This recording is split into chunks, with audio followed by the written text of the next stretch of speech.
এই যে পুরনো চুড়িটা আজকে চেষ্টা করব এটা একটা নতুন লুক দেওয়ার। হ্যালো এভরিওয়ান, কেমন আছেন সবাই? নতুন একটা ব্লগে সবাইকে ওয়েলকাম।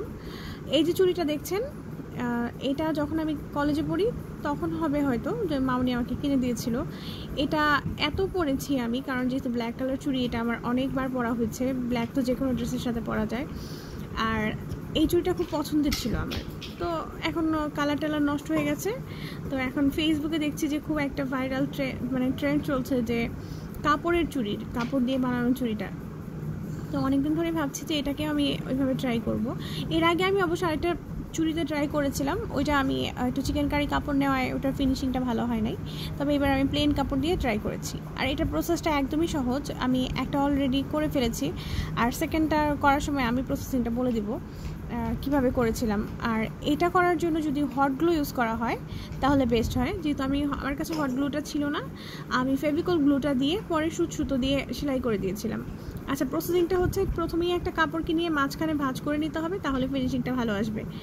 আর কাপড়টাকে ভাঁজ করে একটু ফেভিকল আমি লাগিয়ে নিয়েছি যাতে এটা না সরে আসে বারবার।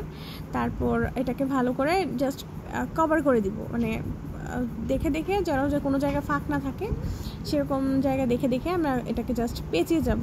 মানে এটা সবাই দেখলেই বুঝতে পারবেন যে জাস্ট রোল রোল করে ঘুরিয়ে, তারপরে এই যে এক্সট্রা যে কাপড়টা আছে ওইটাকে আমি চুড়ির যে পেছনের দিকটা আছে, ভিতরের দিকটা, সেটার ভিতরে জাস্ট একটু আঠা দিয়ে প্রথমে এইভাবে সিকিউর করে দিব। তারপর যখন শুকিয়ে যাবে তখন ওটাকে আমি একটা যে সুই সুতা দিয়ে সেলাই করে দিব। আর এই কাজটা খুবই সাবধানে করতে হবে, কারণ হাতে লেগে যায়, আমার লেগে গেছিলো। আর এটা করে দিলে তাহলে আর কি হবে, যে সিকিউর থাকবে আর হাতে পরার সময় চুড়িটা খুলে আসবে না। আর যদি এখানে হট গ্লু ইউজ করা হতো তাহলে কিন্তু আর আলাদা করে কোনো কিছু সেলাই করার কোনো প্রয়োজন ছিল না। আমার কাছে যেহেতু হট গ্লু ছিল না, আমি এটা ইউজ করেছি। আর এই যে ফেভিকলের যে আঠাটা, এটা কিন্তু আস্তে আস্তে নখ দিয়ে একটু প্রেশার দিলে উঠে চলে আসে।